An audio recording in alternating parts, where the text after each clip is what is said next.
Imperial group के founder mister उज्जवल sir bone के बारे में विस्तृत जानकारी दिए हैं। हम चाहेंगे शुरू से अंत तक इसे जरूर देखें। गांव की अनपढ़ महिला है वो भी जानती है कि बच्चे को तेल लगाना है। भैया तेल क्यों लगाना है? इसलिए लगाना है क्योंकि जो उनकी हड्डियां है वो थोड़ी स्ट्रांग हो सके। क्योंकि हड्डियां क्या है वो बहुत ही आपस में जुड़ सके, क्योंकि वो बहुत सॉफ्टनिंग पोजीशन पे होती है। उस समय क्या होता है, सॉफ्टनिंग पोजीशन का मतलब होता है बहुत सॉफ्ट, का मतलब उसको हिंदी कहते हैं कोमल अवस्था में होता है। कोमल का मतलब अगर थोड़ा सा प्रेशर डाल दो तो टूट जाएगी। तो वो आपस में जुड़े और जोड़ के वो लगभग लगभग 206 हड्डियों में बदल जाए, इसके लिए दोस्तों तेल की मालिश की जाती है। और कितने सारे ऐसे बच्चे जिसके बारे में हम लोग आगे बात करेंगे कि जन्म से ही वो कैल्शियम की कमी के कारण जूझते रहते हैं, उनका चलना फिरना उठना सब बेकार हो जाता है। तो राइट नाउ हड्डियों के अध्ययन को दोस्तों क्या कहते हैं? ऑस्टियोलॉजी कहते हैं। अगर आप हड्डियों के बारे में पढ़ाई करना चाहते हैं तो इसको ऑस्टियोलॉजी के नाम से कहा जाता है। तो तंत्रिका में हड्डियों का द्रव्यमान 30 वर्ष की आयु के लगभग अपने अधिकतम घनत्व पर पहुंच जाती है। पूरे आपका लाइफ साइकिल की अगर बात करें तो 30 इयर्स एज में आपका जो बोन डेंसिटी होता है वो अधिकतम स्तर पे होता है, जिसके बारे में अभी हम लोगों ने थोड़े पहले आपको बताया। अब ये बहुत इंपॉर्टेंट टॉपिक है जो मैं अभी आपके सामने, ये वाला जो स्लाइड है, ये जो पॉइंट है, अस्थि मज्जा में अपरिपक्व कोशिकाएं होती है जिन्हें स्टेम सेल्स कहा जाता है। अस्थि मज्जा का मतलब क्या हो गया दोस्तों? वो जो बोन मैरो है ना, बोन मैरो जिसके बारे में मैंने कहा था स्पॉन्जी, जहां ब्लड का निर्माण होता है, इसमें बहुत सारी ऐसे सेल्स होते हैं जो मैच्योर सेल नहीं होते, जिन्हें हम स्टेम सेल कहते हैं। आज दोस्तों बैंक बन गया है, स्टेम बैंक जिसको कहते हैं। अगर आपको जिंदगी में कभी कोई बीमारी हो जाए तो बच्चे का ये गर्भनाल, जो बचपन में आप लोग गर्भ का जो नाल निकालते हैं वो उसको नाली कहते हैं, आई थिंक नाली कहते हैं ना। तो वो जो नाल होता है, वो नाल जब आप उसको काट के रखते हैं तो वो आज बैंक में जमा हो जाता है। उसके लिए बैंक खुल के रखा है। और साथ ही साथ आपके बोन मैरो भी वहां पे दोस्तों जमा हो जाते स्टेम सेल्स के रूप में। अगर भविष्य में कोई बड़ी बीमारी हो गई जिसका उपचार करना संभव नहीं है तो उस समय ये नाल और वो जो स्टेम सेल्स होते हैं वो काम में आते हैं। वहां से बैंक से निकाला जाता है और उसके साथ आपका फ्यूजन करवा के और आपका धीरे धीरे धीरे वो बीमारी आपसे खत्म की जाती है। सो दैट आप सोचिए कि बोन का कितना इंपॉर्टेंस है ना। Leukaemia, lymphoma, sickle cell anaemia, ऐसी जानलेवा बीमारियां, रक्त कैंसर, ऐसे लोग जहां पे जीवित रहने की संभावना बहुत ही कम हो जाती है, वहां पे दोस्तों हमारा स्टेम सेल्स बहुत काम आता है और स्टेम सेल्स एक नई जिंदगी भी हमें दे सकता है। सो हड्डियों का केयर करना बहुत ही आवश्यक है और अपने बच्चों को भी केयर करवाना बहुत ही आवश्यक है। राइट नाउ अब हम लोग अगर और आगे देखें तो बोन के बारे में कुछ और इंटरेस्टिंग फैक्ट्स आपके सामने मैं शेयर कर रहा हूं ऑलरेडी, जिसको ऑलरेडी आप सभी को समझना चाहिए। हमारे जन्म के समय 306 हड्डियां होती हैं, बड़े होने के बाद इनकी संख्या घटकर 206 हो जाती है। शरीर की आधे से ज्यादा हड्डियां हाथ और पैरों में होती है। आप समझ लीजिए आपकी आधे से ज्यादा हड्डियां जो है आपके हाथों और पैरों में है। इंसान के शरीर में कुल हड्डियों का वजन हमारे शरीर के वजन का 14% होता है। इंसान और जिराफ दोनों के गले में बराबर हड्डियां होती है। अगर आप जू गए होंगे, जंगल में कभी गए होंगे या कभी आपने जिराफ को देखा होगा तो उसका गर्दन कितना बड़ा होता है, कितना लंबा होता है। ऐसे गर्दन उठाता है तो 5 फीट हाइट तो ऐसे ही उसकी बढ़ जाती है। दोस्तों आपको जानकर ताज्जुब होगा कि उसके गले में जितनी हड्डियां हैं ना, आपके गले में भी उतनी ही हड्डियां हैं। फर्क है सिर्फ थोड़ी सी हाइट का। अब मानव शरीर की सबसे छोटी हड्डी हमारे कान में होती है। ये भी आपको जानना चाहिए। अगर कोई पूछ दे, आप कहीं पे जा रहे हैं ऑलरेडी और कैल्शियम के बारे में बात करें, बोन के बारे में बात कर रहे हैं, तो बहुत सारे लोग मार्केट में बैठे हैं दोस्तों जो थोड़ी परीक्षा भी ले लेते हैं आपसे। पूछ देते भाई बताओ कि सबसे छोटी हड्डी कहाँ होती है। बचपन से हम लोग पढ़ते हैं, बचपन से जनरल नॉलेज पढ़ते हैं, लेकिन हमारे बिजनेस में जो लोग आते हैं शायद वो अदर प्रोफेशन से होते हैं। कुछ लोग की बैकग्राउंड कोई दूसरे चीजों की होती है तो उनको नहीं पता। सो दैट अगर इस बिजनेस में तो थोड़ी इसकी भी जानकारी ले लीजिए। आपकी सबसे छोटी हड्डी आपके कान में होती है। मानव शरीर की सबसे बड़ी हड्डी हमारी जांघों में होती है जिसे फीमर कहते हैं। हर 7 साल बाद हमारी शरीर हड्डियों का रिन्यूअल करता है। इसका मतलब कि पुरानी हड्डियों की जगह नई हड्डी ले आता है ना। और कैसे लाता है नई हड्डी?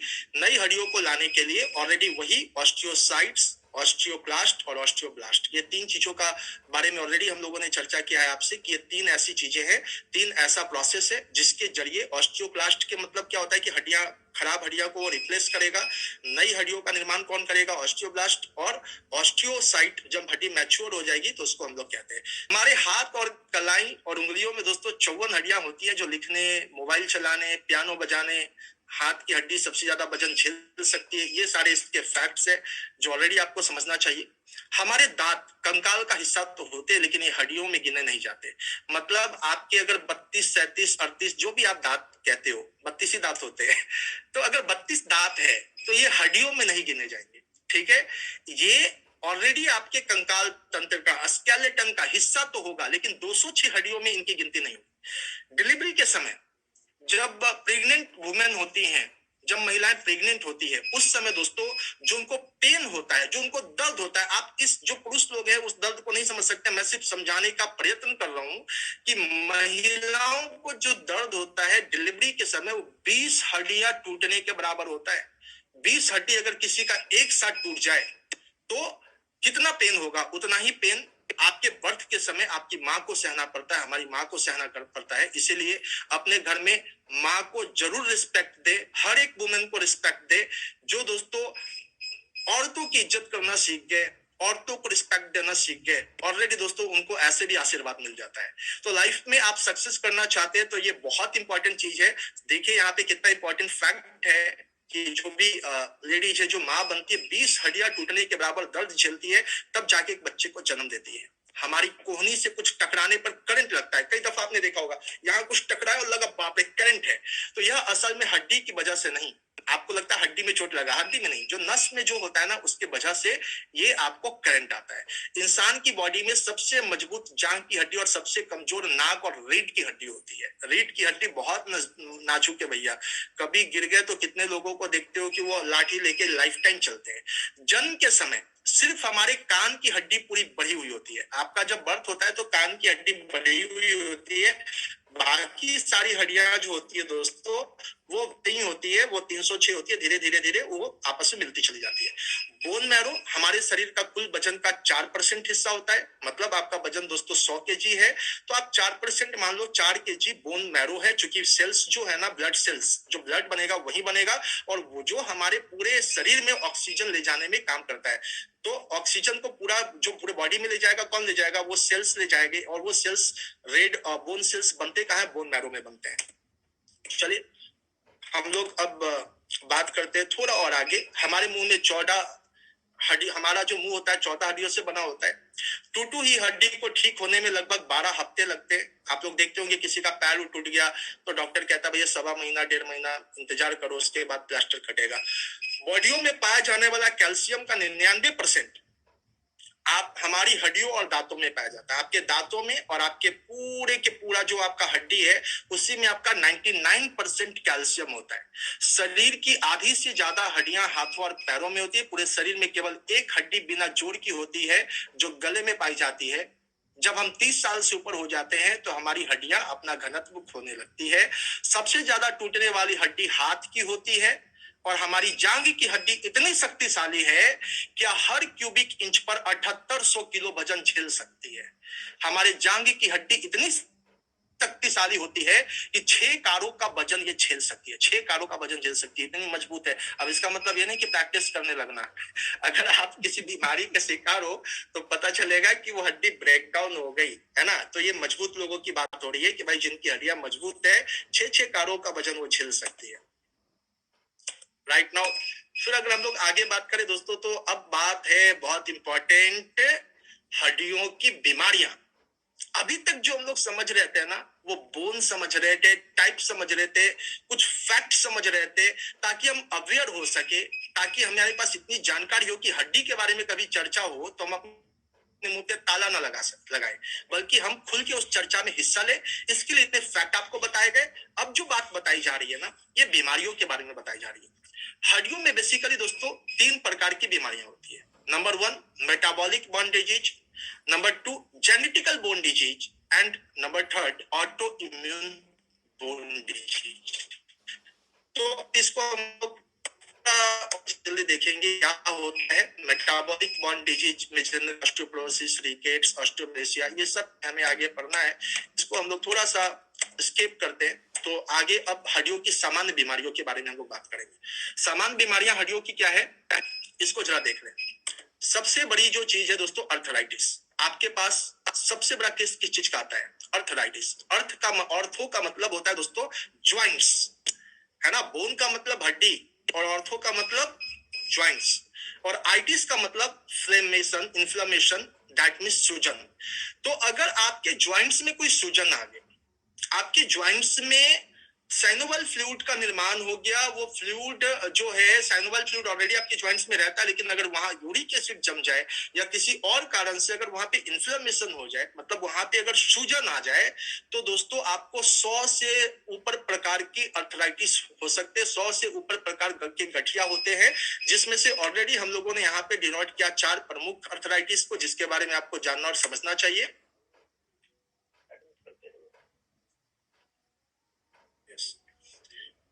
तो सबसे पहला है ऑस्टियोआर्थराइटिस, दूसरा है दोस्तों रिमेटॉइड अर्थराइटिस, तीसरा है गाउट अर्थराइटिस, और चौथा है सोराइटिक अर्थराइटिस। और सबसे ज्यादा जो केस आपके आते हैं ना, वो ऊपर के जो 3 जो है ना वो आते हैं। ऑस्टियोआर्थराइटिस के आते हैं, रूमेटाइड के आते हैं, गाउट के आते हैं।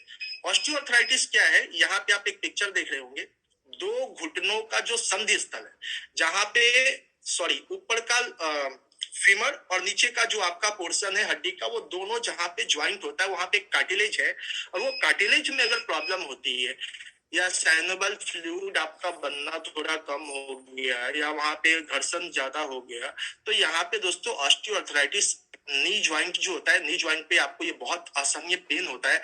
आदमी दर्द से ना चल फिर पाता है, ना बैठ पाता है, और ना ही वहां पे कुछ कर पाता है। कितने लोगों को मजा आ रहा है सीखने में? भैया पैसा कमाना है तो सीखना पड़ेगा, और सीखना है तो मजा लेना पड़ेगा, ठीक है। तो काफी सिंपल भाषा में आपको समझाने और सिखाने की कोशिश कर रहा हूँ, ताकि आप सीखे। चूंकि इसके लिए लोग 5-5 साल पढ़ाई करते हैं, तो 1 घंटा में बहुत कुछ को ले पाना मुश्किल है, लेकिन जितना भी हो सके मेरी एक प्रयास है, कोशिश है कि आपको दे सकूं। सो डैट हम लोग फिर से अपने स्लाइड पे चलते हैं, जो ऑलरेडी हमारे पास है। अब ये दोस्तों है, ये वाला जो पोर्शन है रिमेटिक, इसमें हड्डियां मुड़ जाती है। कितने लोगों को आपके पास ऐसे केस आते होंगे जिनकी उंगलियां मुड़ी हुई देखते होंगे, जिनके बोन जगह जगह से मुड़े हुए होते हैं, पैर ऐसा सीधा है उसका ऐसा हो जाता है। इसको रूमेटिक अर्थराइटिस, जहां पे बोन जो होता है दोस्तों, ये रूमेटाइड अर्थराइटिस में आपस में मुड़ना स्टार्ट हो जाता है, और बहुत घातक सिचुएशन होती है। आदमी का मतलब मोटरी टाइप का एक आदमी हो जाता है। इसके बाद अगर हम लोग आगे की बात करें, तो गाउट अर्थराइटिस है। गाउट अर्थराइटिस अभी बहुत चलन में है, क्योंकि लोगों का खान पान, लोगों का लाइफ स्टाइल इतना खराब हो चुका है, इतने बेवरेजेस लेते हैं, इतने खराब चीजों का वो सेवन करते हैं, कि वहां पे दोस्तों यूरिक एसिड लगभग हर व्यक्ति के अंदर, अब पहले बहुत कम होता था, अब उसका फॉर्मेशन बहुत ज्यादा हो जाता है। और यूरिक एसिड जब क्रिस्टल बना लेता है ना, तो वहां पे क्या करता है, साइनोवल फ्लूइड कोई काम का नहीं रहता, और जब क्रिस्टल फॉर्म में आ गया तो गाउट अर्थराइटिस हो जाएगा। और गाउट अर्थराइटिस ये भी बहुत खतरनाक है, जहां पे ज्वाइंट पे आपको बहुत स्वेलिंग देखने को मिलती है। इसके बाद अगर बात करें तो सोराइटिक अर्थराइटिस, इसके केस भी हैं लेकिन बहुत ज्यादा नहीं है। ये सोराइसिस के तरीके से एक होता है। ये सोराइटिक अर्थराइटिस के बारे में हम लोग ऑलरेडी पिक्चर के बारे में देख चुके हैं। राइट नाउ अब हम लोग बात करते हैं हड्डियों की ये सामान्य बीमारियां। एक तो अर्थराइटिस के बारे में मैंने बात किया। आपसे कोई पूछे हड्डी की कितनी बीमारियां होती है, तो दोस्तों 8 ये मुख्य बीमारियां होती है। हड्डी की 8 बीमारियां होती है। आप में से कितने लोग कॉल करते और बोलते हैं सर इसका पेन हो रहा है, और पेन हो रहा है तो इसका बता दो क्या चाहिए। दोस्तों बहुत सिंपल है, उसका मेडिसिन बताना। लेकिन उस मेडिसिन को बताने से पहले हमको ये भी देखना होता है कि आखिर ये पेन इसको हो क्यों रहा है, और कहाँ पे हो रहा है, और कितने तरीके से ये इफेक्टेड है। तो एक एक करके हम लोग, अभी अर्थराइटिस के बारे में हम लोगों ने देखा 100 प्रकार की अर्थराइटिस होती है। अर्थराइटिस का मतलब आपको समझा भी दिया, 2 भाषा मतलब 2 टर्म में, ऑर्थो प्लस आइटिस। ऑर्थो का मतलब ज्वाइंट पे जहां पे दिक्कत हो जाए उसको दोस्तों, इन्फ्लेमेशन हो जाए, उसको अर्थराइटिस कहते हैं। सेकेंड है दोस्तों ऑस्टियोपेनिया, उसके बाद ऑस्टियोपोरोसिस। ऑस्टियोपेनिया के बारे में अगर हम लोग समझे तो ऑस्टियोपेनिया क्या होता है, ये एक हड्डी में पाए जाने वाली बीमारी की शुरुआती स्टेज जिसको कह सकते हैं, जहां पे हड्डियों का डिजेनरेशन होना शुरू होता है, उसके सेल्स डिजेनरेट होना शुरू हो जाते हैं, है ना। और इसके ऊपर का एक स्टेज आता है जिसको ऑस्टियोपोरोसिस कहते हैं। ऑस्टियोपोरोसिस का मतलब होता है खालीपन, खोखलापन। आपको देखने में तो हड्डी लगेगा, जैसे आप पंछियों की हड्डी खाते होंगे, कभी कभी कोई मुर्गा खाते होंगे, अंदर में एकदम खोखला होता है उसकी कोई हड्डी। पक्षियों की काफी सारी हड्डियां जो होती है खोखली हो जाती है। तो दोस्तों ऑस्टियोपोरोसिस में आपका जो घनत्व होता है अंदर का, वो सब कुछ निकल जाता है। उसको ब्रिटल टाइप कहते हैं, मतलब भंगुर कहते हैं। और हड्डियां खोखली हो जाती है अंदर से, और खोखली होने के बाद टूटने का खतरा बहुत तेजी से, फ्रैक्चर का खतरा बहुत तेजी से बढ़ जाएगा। उसके बाद दोस्तों ऑस्टियोफाइट्स होता है। ऑस्टियोफाइट क्या होता है? हड्डियों का चोच निकल जाना। मतलब दो हड्डियां जहां आपस में मिल रही है, अगर उसका डेवलपमेंट थोड़ा ज्यादा हो गया तो चोच नुमा, जैसे आपने तोते का चोच देखा होगा, उसी तरीके से रेडमी 9 ओके,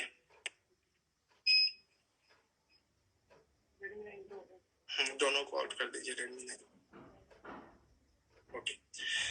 तो ऑस्टियोफाइट्स में क्या होता है? हड्डियां जो होती है दोस्तों चोचनुमा हो जाती है ना। ऐसे ये बहुत ज्यादा खतरनाक नहीं है, लेकिन अगर ये चोच आपको दोस्तों पीछे हो जाए, आपके स्पाइन में हो जाए, और वो बाहर की तरफ हो जाए जहां से हमारा पूरा नस जाता है, तो वो अगर चोच निकल गया और वहां से नस जा रहा है, तो नस क्या होगा? दबना शुरू हो जाएगा। और नस जब दबना शुरू हो जाएगा तो ये दोस्तों पूरी जिंदगी बेकार कर देता है। तो ऑस्टियोफाइट वहां पे बहुत ज्यादा खतरनाक हो जाता है। ऑस्टियोमलेशिया, रिकेट्स भी इसको कहते हैं, और बच्चों में खास तौर पे ज्यादा होता है। ऑस्टियोमलेशिया का मतलब अगर हम लोग समझे तो ये क्या है? जहां पे हड्डियों में कैल्शियम, विटामिन डी की बहुत कमी हो जाती है, सॉफ्टनिंग हो जाता है। ऐसे ये जेनेटिक डिजीज में भी आ जाता है, जनरेशन से भी आ सकता है हमें। तो हड्डियां काफी सॉफ्ट हो जाती है, मुलायम हो जाती है, और बहुत ही परेशानी वो बच्चा लाइफ टाइम रहता है। उसके बाद दोस्तों ऑस्टियोकॉन्ड्राइटिस जहां पे आपका ज्वाइंट मिल रहा है, उसके ऊपर की फ्लैपिंग जब हटनी शुरू हो जाती है तो उसको ऑस्टियोकॉन्ड्राइटिस कहते हैं। ऑस्टियो शार्कोमा, ये एक बोन कैंसर है। अगर ये हो गया तो बहुत ही खतरनाक सिचुएशन है, पैर काटना पड़ता है कई दफा। लेकिन अगर किसी और जगह हो गया तो पूरी लाइफ थ्रेटनिंग पोजीशन आ जाती है। ऑस्टियोमिलाइटिस, ये ऑस्टियोमिलाइटिस एक तरीके का इन्फेक्शन है। हड्डियों में अगर दोस्तों सूजन है, इन्फेक्शन ऑलरेडी वहां पे होगा, और ये इन्फेक्शन जब बहुत ज्यादा बढ़ जाता है तो इसको हम लोग ऑस्टियोमिलाइटिस कहते हैं। तो बहुत शॉर्ट टर्म में मैंने आपको ये 7-8 प्रकार के रोग बताए जो हड्डियों में प्राय होते हैं। ऐसे हम लोग हर ट्रेनिंग में जब भी बोन वगैरह के बारे में होगा तो ऑलरेडी इसके बारे में आपको डिटेल्स समझने का मौका मिलेगा, पढ़ने का मौका मिलेगा। आज इसको ध्यान से देखिए। अब अगर हमारी हड्डियां इतनी इंपॉर्टेंट है, तो क्या हड्डियों को मजबूत रखना हमारी जिम्मेदारी है? और अगर जिम्मेदारी है तो कितने लोग जिम्मेदार पर्सन है? जरा हाथ उठा के बताइए, जो आज से अब इस जिम्मेदारी को निभाएंगे और हड्डियों को मजबूत करेंगे, ताकि बुढ़ापे में कोई लाठी ना ढूंढना पड़े, किसी के सहारे ना चलना पड़े। ग्रेट, आप मुझे मैसेज भी कर सकते हैं, क्योंकि स्क्रीन पे बहुत लोग का पिक्चर देख पाना मुश्किल है। मैसेज कीजिए, yes I am ready for that. अब दोस्तों हम लोग बात करते हैं कि हमारी हड्डियों को सबसे महत्वपूर्ण चीज क्या चाहिए? कैल्शियम चाहिए। और कितना कैल्शियम चाहिए, चार्ट भी हम लोगों ने बना दिया आपके लिए। जन्म से लेके 6 महीने तक के बच्चों को दोस्तों, चाहे वो मेल हो या फीमेल, लड़का हो या लड़की, लगभग 200 मिलीग्राम कैल्शियम चाहिए। 7 महीने से लेके 12 महीने तक यानी कि 260 मिलीग्राम चाहिए। 1 से 3 साल तक 700 मिलीग्राम चाहिए। 4 से लेके 8 साल तक 1000 मिलीग्राम चाहिए। 9 से 13 तक, ये बहुत इंपॉर्टेंट एज है। अगर आपके घर में बच्चे 9 साल के हो गए दोस्तों, इस समय वो बहुत सारे बच्चे दूध पीना बंद कर देते हैं, बहुत सारी चीजों को खाना बंद कर देते हैं, चाउमीन, पिज्जा, बर्गर, इन चीजों से दोस्ती कर लेते हैं। और यहीं पे उनको जब सबसे ज्यादा कैल्शियम चाहिए पूरे लाइफ इंटरवल में, तो इसी समय वो सबसे कम कैल्शियम लेते हैं। तो 9 से 13 साल के बच्चों को अगर ये 1300 mg कैल्शियम मिल जाए तो उनका बोन का जो स्ट्रांगनेस होगा वो बहुत ही जबरदस्त होगा। उनकी जो बॉडी जो बनेगी वो जबरदस्त बनेगी, और उसके अंदर जो पावर होगा वो भी जबरदस्त होगा। 14 से 18 साल तक ग्रोइंग एज होता है, जब हमारा वो एडोल्सन एज पार करते हैं, जब हम टीनेजर एज में आ जाते हैं, तो 1300 mg हमको पर डे चाहिए होता है। और ये प्रेग्नेंट में भी चाहिए होता है, मेल में भी चाहिए होता है, फीमेल में भी चाहिए होता है। सभी में लगभग 1300 mg कैल्शियम रोज चाहिए। 19 से 50 साल तक लगभग 1000 mg कैल्शियम चाहिए। 51 से 70 साल तक 1000 mg चाहिए। और अगर वो महिला है तो 1200 mg चाहिए। आप पूछोगे महिलाओं में यहाँ पे क्यों बढ़ गया भैया? अरे भाई, महिलाएं माँ भी बनती है, बच्चों को स्तनपान भी करवाती हैं, और स्तनपान करते समय अगर कैल्शियम की कमी हो जाएगी उनको, तो दूध बच्चों को पिला रही है तो उनमें दूध बन कहाँ से रहा है? तो आपके हड्डियों में जो कैल्शियम जमा है ना, वो कैल्शियम एक्टिवेट हो जाएगा और वो कन्वर्ट होगा दूध में, तो आपकी हड्डियों से कैल्शियम अगर जाना शुरू हो जाएगा तो ऑस्टियोपोरोसिस के शिकार तो आप ऐसे भी हो जाएंगे, घनत्व तो ऐसे भी कम हो जाएगा। तो सो डैट जेंट्स के मुकाबले लेडीज को कैल्शियम की आवश्यकता बहुत ज्यादा है। अगर आप अपने घर में दूध लेती हैं और 2 गिलास हस्बैंड को पिलाती हैं, तो पहले 3 गिलास अपने लिए हटा दीजिए, आपके लिए भी बहुत इंपॉर्टेंट है। ये नहीं कि बच्चों को पिला दिया, हस्बैंड को पिला दिया, सबको पिला दिया और अपने लिए एक कप भी नहीं बचा। दुर्भाग्य से दोस्तों हमारे इंडिया में लोगों की कमाई इतनी कम है कि रोज का रोज वो हर एक फैमिली के लिए दूध अरेंज नहीं कर पाते, और इन सारे वजह से वो हमेशा बीमार होते चले जाते हैं। और 70 साल के बाद तो लगभग 1200 mg कैल्शियम चाहिए, क्योंकि हड्डियां बहुत कमजोर हो जाती है इस समय, और टूटने का चांस बहुत ज्यादा यहाँ पे रहता है। सो डैट हम लोगों ने एक चार्ट देखा कि हमें हमारी हड्डियों को कितनी कैल्शियम चाहिए। आप अपनी ट्रेनिंग्स में, अगर ये चार्ट आप कहीं भी प्रोड्यूस कर सकते हैं, बहुत इंपॉर्टेंट चार्ट है ये।